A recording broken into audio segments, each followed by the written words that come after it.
Dear friends, once again I welcome you to my YouTube channel Commander Strikes. This is Commander Sudhir Kumar, Indian Navy veteran. I keep on giving you the threadbare analysis that how India is progressing.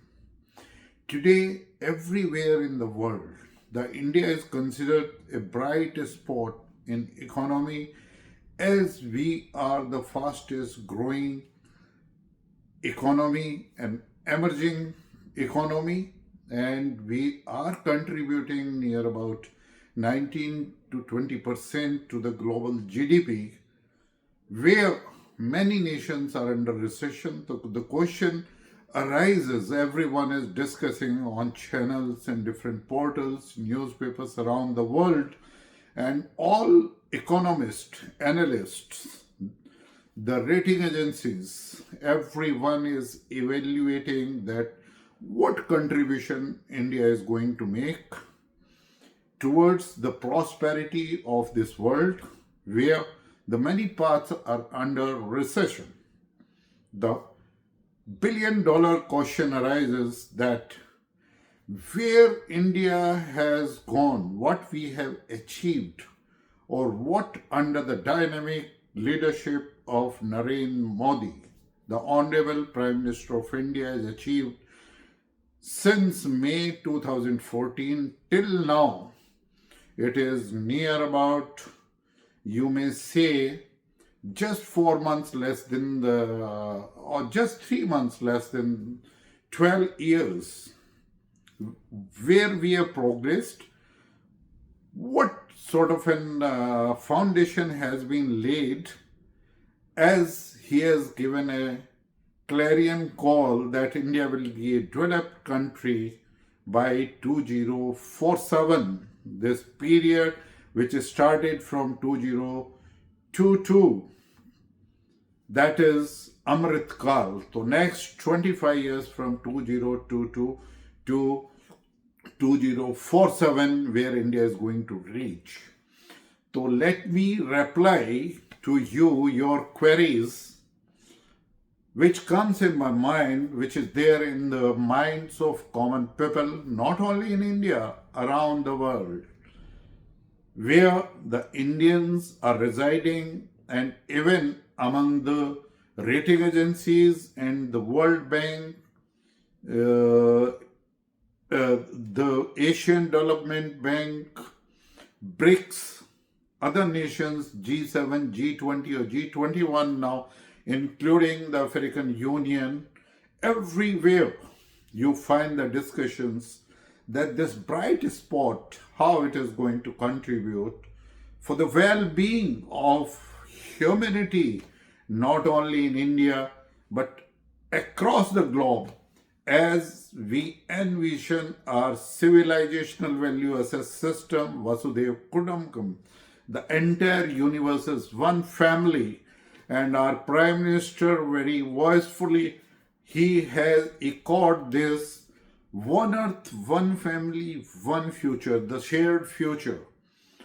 So India is morally a responsible nation where we not only contribute towards the economy or the prosperity of the world, but morally, ethically, we are a nation that we have respect, we have our civilizational value as a system where we have not only shown, but the people have experienced, nations has experienced that Bharat in all time, India in the new era of where it is evolving every day with the fusion of many unprecedented transformations, those are taking place across all sphere of life. So my dear Indians, my dear friends, the global friends, you have to understand what we have achieved in last precisely 12 years under Prime Minister Narendra Modi, dynamic, pragmatic, bold, visionary leadership which has steered geopolitics as well. That the first of all, you see that we were just among fragile 5 economies in the world. And within just 11 years, we have become the fourth largest economy. That is now coming to the GDP, normal GDP, we have come across that we were simply 1.8 trillion US dollars economy in 2014 before Narendra Modi ji took over, and by now we are near about US dollars 4.4 trillion economy. If you look at the per capita income, we have touched near about US dollars 2,800. So that is itself that I am just discussing now micro and macro parameters of economy, where even a common man will understand that what we have achieved in these years. If you look at it, how we have achieved it. But before I just, count on the steps, important reforms, what have been taken up in last 12 years, though less than 4 months or 3 months, so becoming 12 years, then I must say that even our share market today, it is worth near about US dollars 5 trillion. So that is also doing very well. Now in 2014, if you look at it, that in UPA 1 and UPA 2, very high amount of loans were given to the corporate, and that has turned into NPAs. Huge NPAs in the banking system was going to collapse when Narendra Modi took over. It was having heavy burden of NPAs, non-productive assets. It had gone to near about 12 lakh or 13 lakh crores. But I feel it had touched near about 18 lakh crore out of 34 lakh crore. The credit, irresponsible credit on phone without any accountability, without carrying out any forensic audit, without touching even to the balance sheets of the corporates. Not only the loans were given, but even the evergreening of loans were given, and they all were diverting funds for different things. And all these big corporates, businesses, those have taken this huge amount of 34 lakh crore loans turned into NPAs. But Modi ji did 2 surgical strikes, very important, because he realized it is not only the heavy loaning which has been done in UPA 1 and UPA 2, but even the currency, the Indian currency rupee, the printing of notes has been compromised with the Pakistan, and it's not only at a small scale, but the politicians and some bureaucrats and a system of connivance with ISI and Pakistan and the foreign firm, those were supplying the paper for printing of Indian currency. Everything has been compromised, and very large amount of fake currency is being printed in India, and it has been induced into the Indian system via Nepal, via Bangladesh, and it has touched to such a scale in 2008 when all of a sudden the banks were checked in northeast part of India, that even the fake currency notes has come from the RBI vault.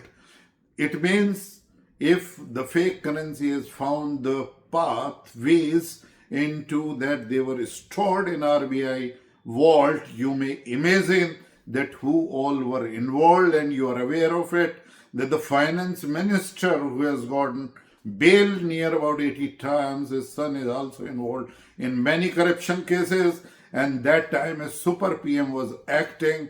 So that was the kind of an involvement. So Modi ji had 2 things in, if you see from the economic point of view, that we are standing among 5 most fragile economies of the world. We are at a point where banks are going to collapse. by virtue of huge amount of NPAs which is going to incur.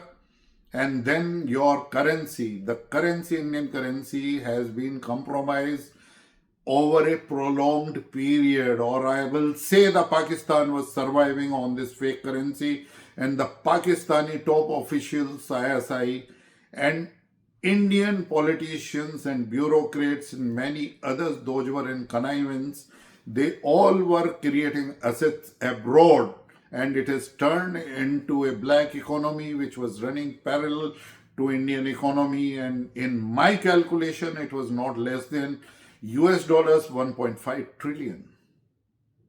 My dear friends, these three challenges Modi's had in his, rather than bringing a white paper and exposing Congress and UP1, UP2 and all these politicians, and then Indian name would have sank economically the world over. He had chosen another path that will take action later on. First, revive banks. A large amount of amounts were written off by virtue of making the balance sheet healthier, and within 3-4 years, when IBC was brought in and all these accounts, those were turning into NPAs, they have been resolved by using the instrument of insolvency in bankruptcy court very effectively, though the recoveries are still to be made, and a huge amount of near about 16.5 lakh crores were to be written off, but it is being recovered, and the many cases are running into different kind of courts of nation.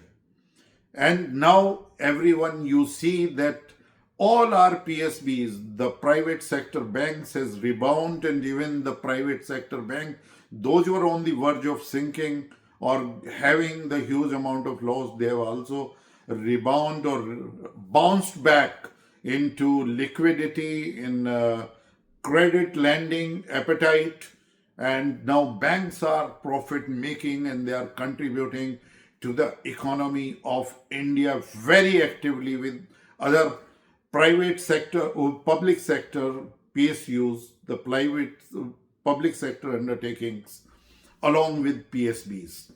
So that is the one turnaround, very significant. Another one is the demonetization, because demonetization was needed so that this fake currency things is resolved forever. No one is able to, getting entry or access to our printing of notes ever. And no one is able to make the fake currency of India now in future. So that was resolved by demonetization, though the people had suffered, long queues were there, and definitely it was for some time the people, but people stood along with Narendra Modi ji, because they were knowing if we want to make this nation healthy, we have to restore our currency so that no one is able to print fake currency anymore. And the many are having the argument that, people were saving this much is the notes in circulation and the entire white currency has come back to the banks. Then where the black currency is gone, my dear friend, the common man try to understand. Suppose, just understand, if only 1,000 rupees were in circulation, that was white. But beside white, there were another 1,500 rupees along with 1,000. That was the fake currency which was also in circulation. Now the question is, when demonetization was done, this 1,000 has come back, but where the 1,500 has gone? It was a black currency and it has gone down the drain. All those who were hoarding black currencies, they were throwing it into the sea, they were throwing into the rivers, they were burning it, they were, scrapping it. And there was one businessman who was involved in printing huge amount of currency. He did a very heavy investment in Pakistan and he committed suicide within 20 days when Narendra Modi ji declared demonetization in 2016 at 8 o'clock. and you all remember it. Okay. So by this restoring, these are the very, very important. Then the thing was that if this fake currency is going to be stopped, it has to be done with a very, very big element of surprise all of a sudden. And even the ministers, the cabinet council ministers, many bureaucrats, only few people of RBI and the prime PMO was involved in it, and it was done with an element of surprise, so that the entire black currency which was into circulation, which was involving into Naxalite operation, terrorist operation, drug trafficking, human trafficking, the conversions and all, it has put a sort of an stop to it. There were many in Jammu and Kashmir and the northeast part of Bharat where this fake currency was coming into circulation and supporting this kind of an anti-national activities. So it was the very, very strong action of surgical strike on all these activities by demonetization. And I have already replied that where the black currency has gone, because black currency was put into dust, it was made totally ineffective after demonetization. That was the effect of it.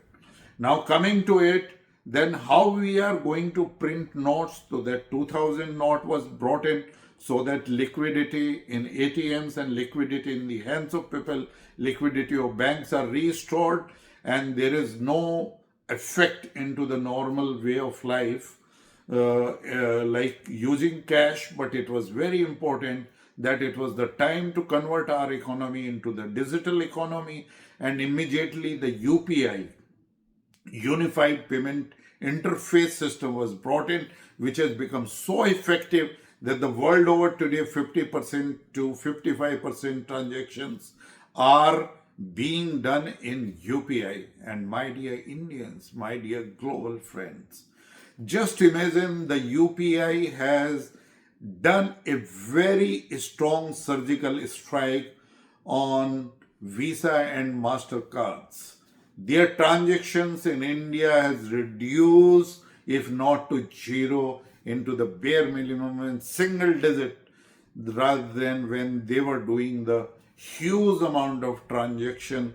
And now Indian UPI system is being negotiated for near about 16 to 20 nations, and many nations are using UPI. If you go to Singapore, if you go to Qatar, if you go to Dubai, if you go to many other nations, that you will find the UPI is already between two this thing. It means the Master and Visa card was affected, but on the other side, the SWIFT operation, which is supported only by dollar, that is also being hit, and it is subsequently it is going to be hit, but it may take slight prolonged period.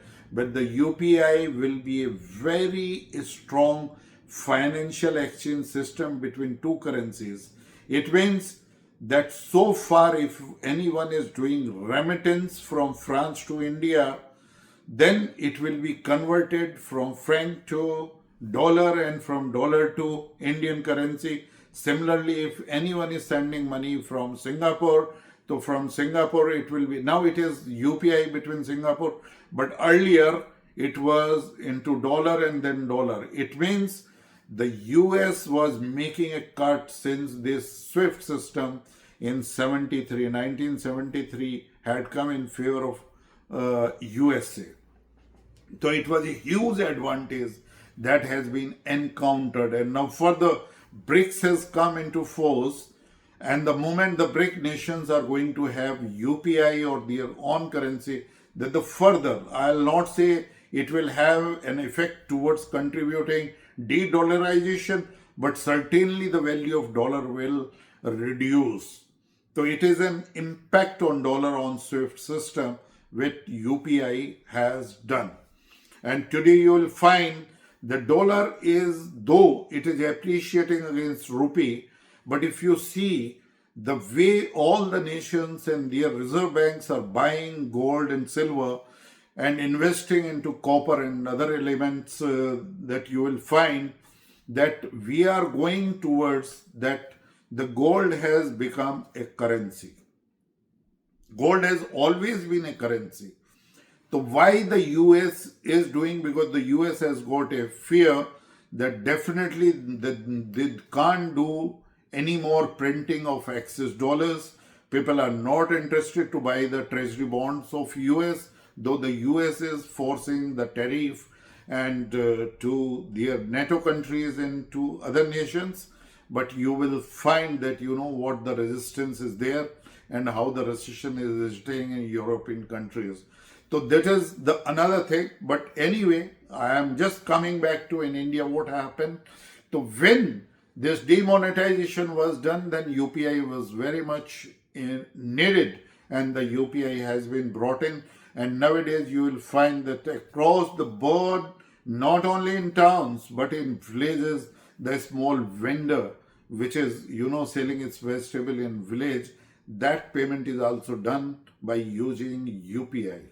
So that is the power of UPI, and you will see that India is going to unleash this potential not only with some countries, but you will find maximum countries across the world will be using this, because it is a very powerful financial digital system.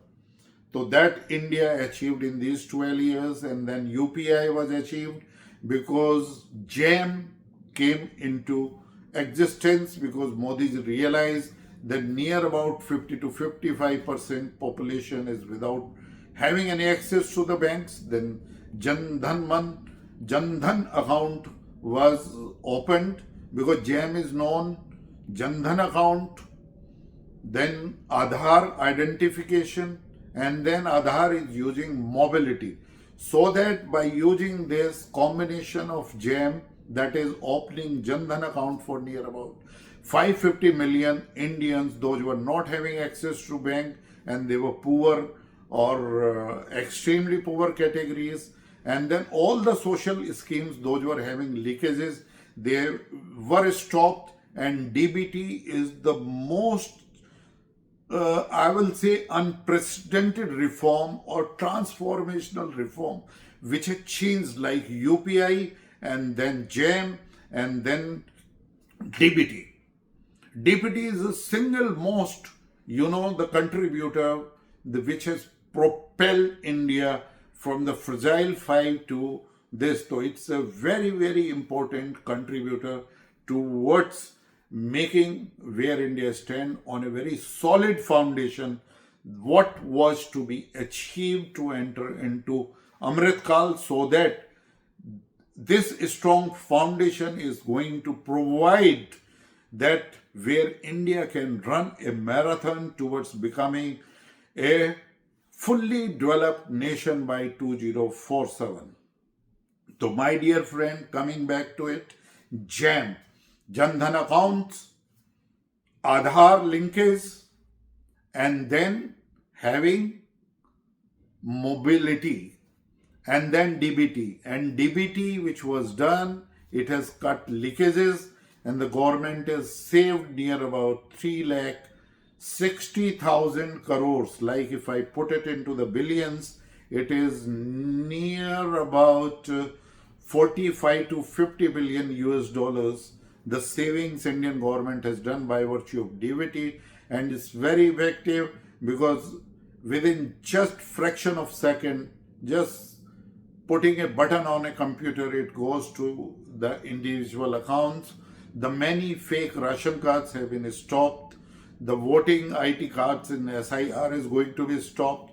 But before that, the bogus ration cards and the beneficiaries in many social schemes of central government and state government have been stopped, and that has saved this huge amount of money to the government exchequer. Now, dear friends, after this, the kind of an spending which has been done into defense, just see the defense exports have increased from 2014 to now near about 35 to 40 times, and further This year, I suppose it's going to be more than 30,000 crores, which is a very big shift.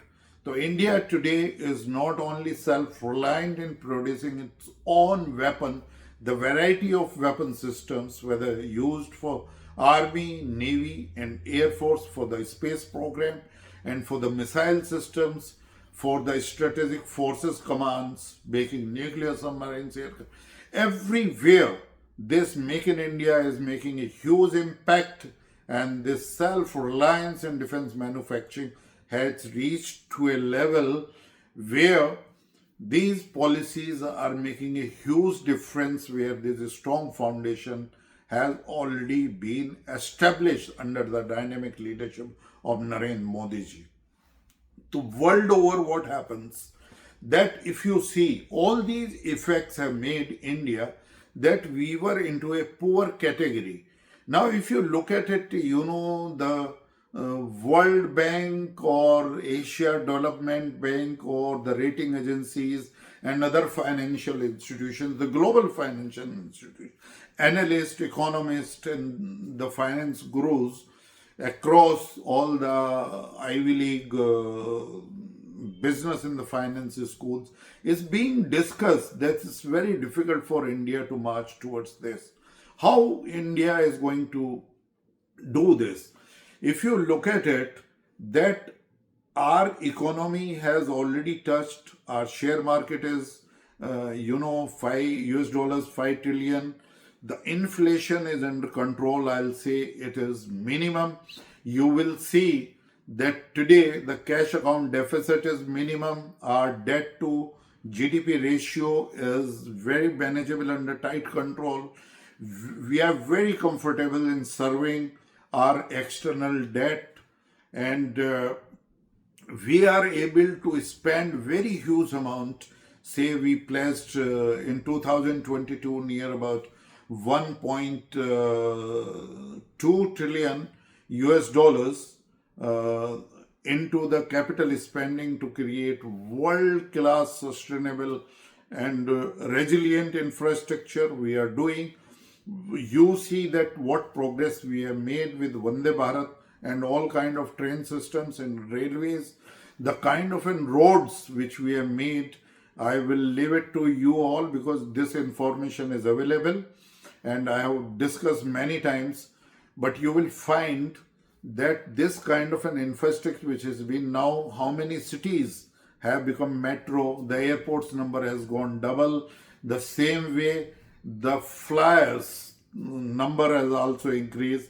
So you will find that everywhere in all sphere of life, India did spending, and it was making an impact that India is the only country, and it is unprecedented in the development of any, or the life cycle towards development of any nation in the history, that near about 28.7 crores, or you can say near about 283 million people have been lifted from the extremely poverty, and they have been brought to the poor, from extremely poor to the poor state, or you will say the people have come to the new middle class.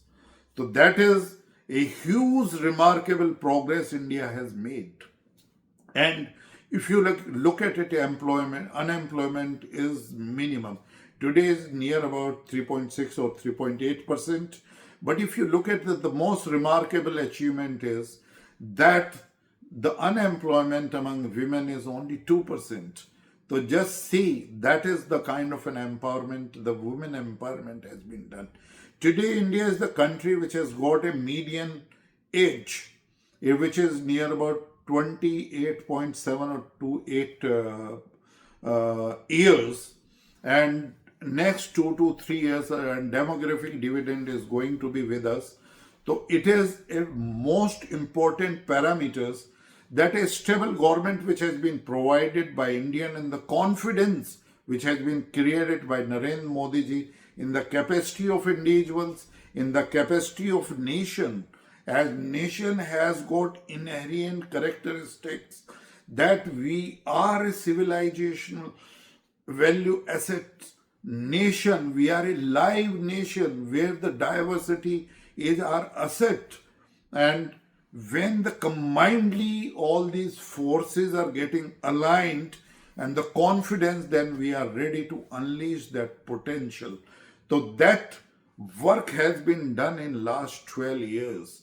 Just see this kind of a population which has been lifted from extremely poverty to the neo middle class. Middle class has gone up. The kind of an income tax relief has been given up to 12 lakh rupees and another 75,000 rupees. How much is the disposable income is in the hand of the middle class to do the better things?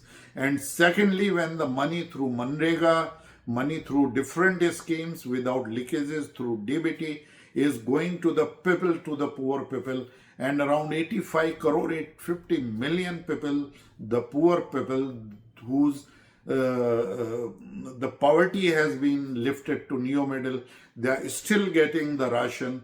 It means they are able to save money those they were spending into ration. Now they are buying vegetables, fresh vegetables. They are buying fruits for their children. They are sending children to schools. That's where the enrollment into schools has gone up. The dropouts from the school has gone down. The height and weight ratio is going up. And here I would like to contribute one most significant step which has been taken by this government is, constructing near about 120 million or 12 crores toilets. These toilets has made huge difference in, that well-being of our women, girl child in villages is increased manifold. The confidence has gone up. The atrocities against the women have gone down. You will see if on net grid, if you see that the very less FIR, the atrocities or the cases against women have gone down as they are able to go to the toilets in their house itself. So it's a huge change, and these toilets are making huge difference into the health and well-being of our population. They are becoming more productive. The children are achieving the good height weight ratio, and they are with alert mind by this. Same way, the cooking gas, again near about I think 110 millions or 11 crores, the poor people, they were given the gas, free cooking gas, and they got out the kind of CO2 these ladies were exposed to, and their life expectancy has gone up into these poor population areas. Those were there. So that is a huge difference. Then this aspirational district program, because what happens, the entire nation cannot grow at the same rate, cannot have the same amount of productivity. We have to now see to it that carrying out the holistic and inclusive development program in entire India, we need to look into that. What are the districts those are lacking into these reforms? What are the areas those are lacking? What are the blocks? What are the villages? Even now we are penetrating to the villages. Why these villages are lacking into development? So all these now we are identifying, making use of AI and this ML, that creating that kind of an penetration, doing the land surveys by use of drones. All these have contributed. That aspirational district program had been very successful. Now aspirational program has been focused on at taluka level. That is making huge difference. There is no corruption at a high level, and I will not say the corruption has been eliminated. It is very much there. It is there at mid-level and lower level, and it is very, very rampant in many states in spite of it is being ruled by the ruling party, and it is a cause of concern. The sinking judiciary system is single most corruption along with judiciary. Our judiciary definitely is corrupt judiciary. It's inefficient judiciary, and many cases have shown it, and it is into the knowledge of everyone. They are in open media, on social media, how the judges are being found in their houses. The 50 crores of rupees, 500 rupees bundle notes were burnt, and nothing has happened. And there's so many cases in the corruption cases against politicians, bureaucrats, and many others. And the kind of decisions those have been given from the judiciary, it is in front of you. So I will say judiciary and corruption, lack of judicial reforms and the lack of police reforms. There are many, even the administrative reforms. Because what happens now, it is a technology era. The way we are producing IAS officers, they are no more the particular technology savvy. You might be training them later on and they are picking up, but still they are not into the. And then what happens, wherever they are there in the departments, they are using this for big consultancy companies, and then element of foreign interest into India comes in. So what we have to do, we have to do the self-reliance completely, not only in defense, in all the areas. And I think Prime Minister is taking very fast. We are no more doing the incremental, but we are doing the exponential programs towards bringing reforms. If you see the undersea exploration system, going for constructing the merchant ships in India, near about 44 to 50 crore rupees is being spent over there. 76 crore rupees has been spent towards the semiconductor mission of India, same way towards AI mission, the quantum mission, and then 1 lakh crore rupees has been given under RDI to the private companies, because I feel the private companies are to be supported to carry out R&D, and R&D and innovation is needed now by private. So far they are being, not taking interest, and I am afraid that until unless the private sector do the heavy spending into R&D, the nations cannot be taken. So the Honorable Prime Minister has realized, and it's a huge amount of RDI, near about 1 lakh crore, which has been given to these companies for the private investment on a very less interest for 50 years. So this amount is not only 1 lakh crore, it will amount to 1 lakh 40,000 crores. Similarly, that 50,000 crore rupees has been allocated for NRF, National Research Foundation, which will definitely support R&D and innovation, which is hugely needed. Even I will say that Trump has put these sanctions against India and increase in tariff. It must be utilized. All the talents which can come from outside, from Silicon Valley, from USA, or stay back now because the visa restrictions are there, that must be utilized by all these funds, but the private companies as well as by all the labs and government research institutions and defense research and development organizations and any other support organizations. And now with these kind of funds, even the new startup, those are coming into the deep tech technology areas, in semiconductor areas, robotics, AI, quantum, space. Now even the private firm has launched a private satellite, 3D designed satellite. So all these, the rocket also has been made by them, 3D design. So all these are the areas that where India has come up. Now it's a very, very solid foundation. The first of all is the entire India is bubbling with the confidence. Now it's not only the economic power. India had always been the number one moral power, a sort of a cultural power, a sort of an, the civilizational power in the world. And now with that taking into our background, feeling proud of it, I will say that India was never defeated. We were never gulam.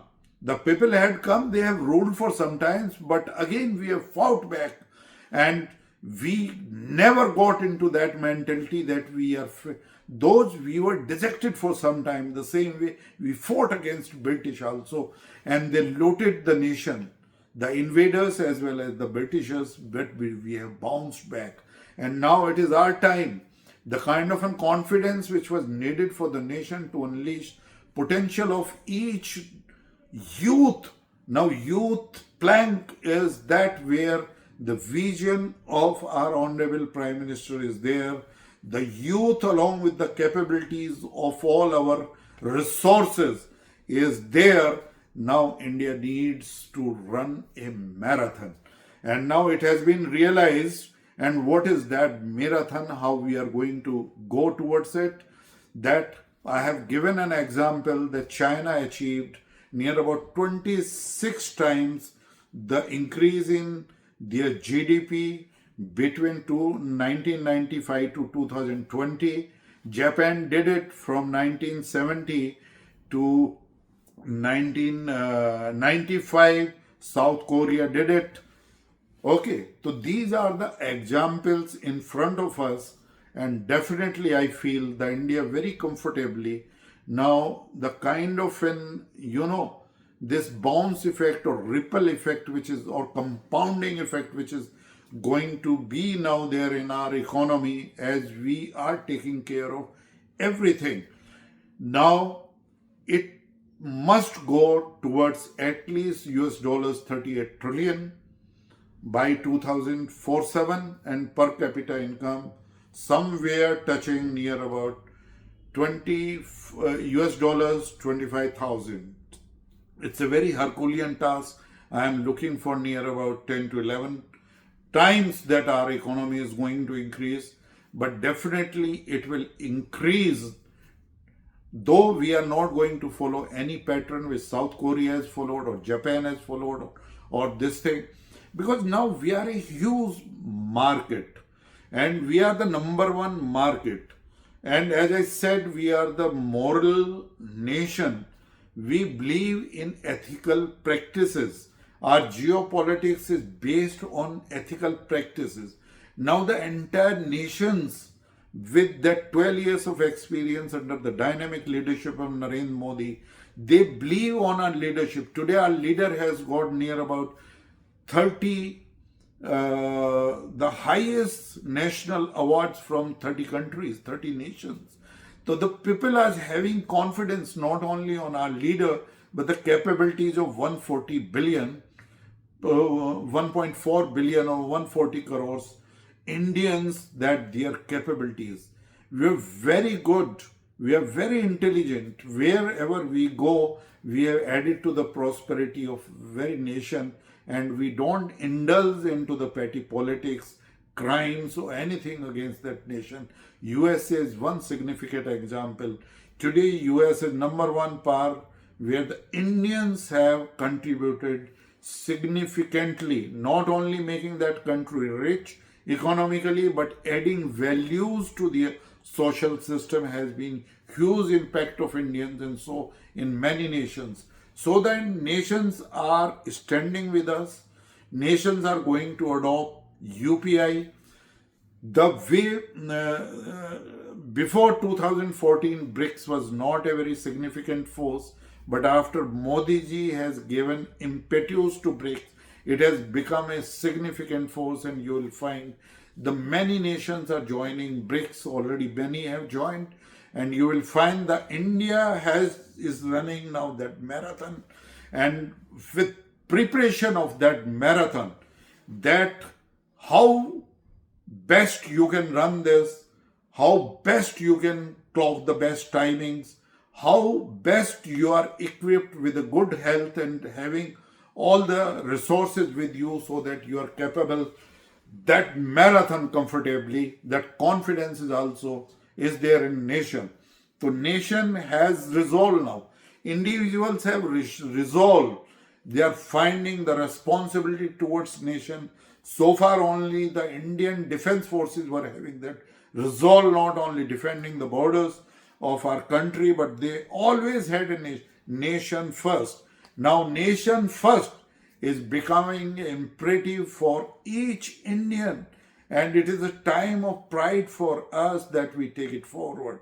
We have shown that we are capable to defend our economic progress in Op Sindoor, and this is the lesson that we have put in front of the entire world, that we are peaceful nation, but we are upfront with our indigenous equipments and capabilities now, that not only we can defend us, but we can carry out a brutal assault our enemies, that so that they are decimated forever. That kind of capabilities we are having. We are in defense, we are making nuclear submarines. We are having the triad. A nuclear weapon could be launched by land, could be launched by air, could be launched by the naval platforms from the ships, but now it can be launched even by the underwater platform by our nuclear submarines. Though the triad is completely, if you look at it, the missiles, the kind of missile systems we are having, rather than discussing, I'll have a separate podcast on missiles, the varieties in their capabilities. But now we have entered into the hypersonic missile category. We are having the best cruise missiles. We have launched the submarine launched ballistic missiles having a capabilities of more than 3,500. But we are shortly coming up with K5 also, which will be having more than 8,000, 10,000. It will be having near about 10 to 12 or 8 to 12 different warheads under MIRVs, multiple independently retargetable vehicles which can strike in one go, and all these can carry out in megatons capacity of nuclear weapons if needed. So that's way we are going to make 6 more conventional submarines fitted with air independent propulsion, 6 more conventional submarines of Vagshir and Khanderi class. Then 6 SSS are going to come up, and one more, the third one, INS Arigat, is going to be commissioned as a SSBN. Then the fourth one will also be, and then S Star will also join in. So these are the capabilities that we are. 4 SSBNs will be there, 6 more SSNs will be there, and there are planning that we are going to increase our SSNs by the same time to near about 20. So that, anytime we are having near about 25 nuclear submarines. So this is the way, the kind of an expenditure we are doing in semiconductor mission. We are having 1,60,000 crores towards PLI scheme. Now our manufacturing is increasing, manufacturing effect is coming up. Our trade, our export has touched near about 850 billion US dollars. Our foreign reserves have touched 700 billion US dollars. So everywhere the micro and macro parameters. And secondly, the recession has set in European Union. France and Germany has already declared. Japan was already below recession, negative. The US is just increasing 1.8%, and that too 1.22. Though they are showing more than 2%. China is growing 4 point something, and the China will not be able to grow because their population is not growing. Our population is going to grow till 2060. So we'll be having an advantage of demographic dividend in next 3 to 4 decades. In every sphere we are doing the capital spending. We are going to increase 20% more budget towards indigenous manufacturing of the defense, so that we are a civilizational power. We are now becoming an economic power. Now with that we are in military power. So all these three, and then we are a social power. We are taking the entire, today our economy depends upon consumption. China economy depends upon hardly on consumption, but export oriented, and the export is not going to be there. Now they are not going to sustain their exports. Many things is going to shift towards India. So it is a time, my dear friends, that we are ready to run this marathon. We have already started running marathon. In AI technology and semiconductor manufacturing, you'll find 8, 9 companies are coming up. Many startups are involved in making next. Joe is there. Many Indian products are there. Those are going to make softwares. Aratai, like your WhatsApp, their Google counterpart, and the other softwares, database, and the many companies realizing the potential of India is investing in India. Near about 85 billion US dollars, 85 billion is being pledged by the big giants of USA, that is Google, Microsoft, Alphabet, Meta, or Amazon, near about 35 US billion dollars. So that's the way now India. So with this, I am going to end my podcast. If you like my analysis, please like this video, circulate to your friends, and subscribe to my channel Commander Strikes. My dear friends, my salute to you. Keep contributing towards the prosperity of India, keeping your motto nation first. National collective has to be our attribute, so that we are contributing to the full might. Whatever is, whatever the profession, wherever we are, we must contribute the maximum towards the nation prosperity. So with this, I convey my best wishes for a very happy, prosperous, contained, and dynamic happy New Year 2026 to all of you. My salute. Thank you. Jai Hind. Vande Mataram.